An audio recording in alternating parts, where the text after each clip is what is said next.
This is my code for the facial detection assignment. I've implemented the code that was covered in class as well as an additional clear command so that the Python window will display an updating percent of how much of the video has been run through.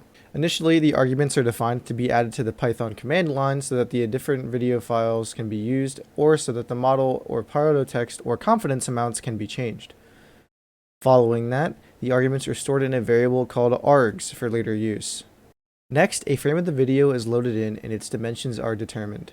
The total number of frames in the video is also determined, and the video's output height and width are defined as to be the same as the input videos. Next, the cafe face detection model is loaded from the proto-text and model files that we specified in the command line. The video is then read into the facial detection pipeline. In that pipeline, first there's a check to make sure that there is a frame to analyze. Next, the video's frame for the next cycle is updated, plus 1 frame. I then have it print out the current frame over the total frame times 100 to provide a percentage of the video that has been analyzed and rendered. Next, the blob used to compare the video's frame to the Betadese's master image set is constructed.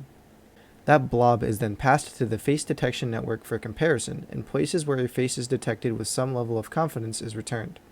In the for loop, for every detection that is over the user-specified confidence level, the bounding box for the facial detection is written to variables startx, endx, starty, and endY. These variables are then used to draw a rectangle using CV2, and, if desired, there is text that displays the percent confidence the network has that it has detected a face. In order to box the face out completely, whenever a face is detected, the x and y variables of the bounding box are colored between. This creates a black box covering the face. In order to blur that region, the area of the face is defined as the area between the startx, endx, starty, and endY variables. Next, the region is blurred and stored in an array. Then, every pixel is individually placed on the outputted video file. Typically, there would only be one of the 3 applications used at any given time. The blurred video output takes substantially longer than the other 2. This is the output of the code for each case I described. The original footage is also shown for reference. The detection isn't perfect with a confidence of 60%, although the top right facial detection is actually 80%, but it only misses my face for a few moments, and I can get closer and farther and still have it detect my face fairly reliably.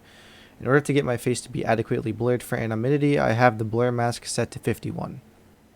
This is just a comparison of the runtime between the codes. The boxed one takes slightly longer than the initial just generic facial detection with the rectangle outline, and then the blurred one takes much longer.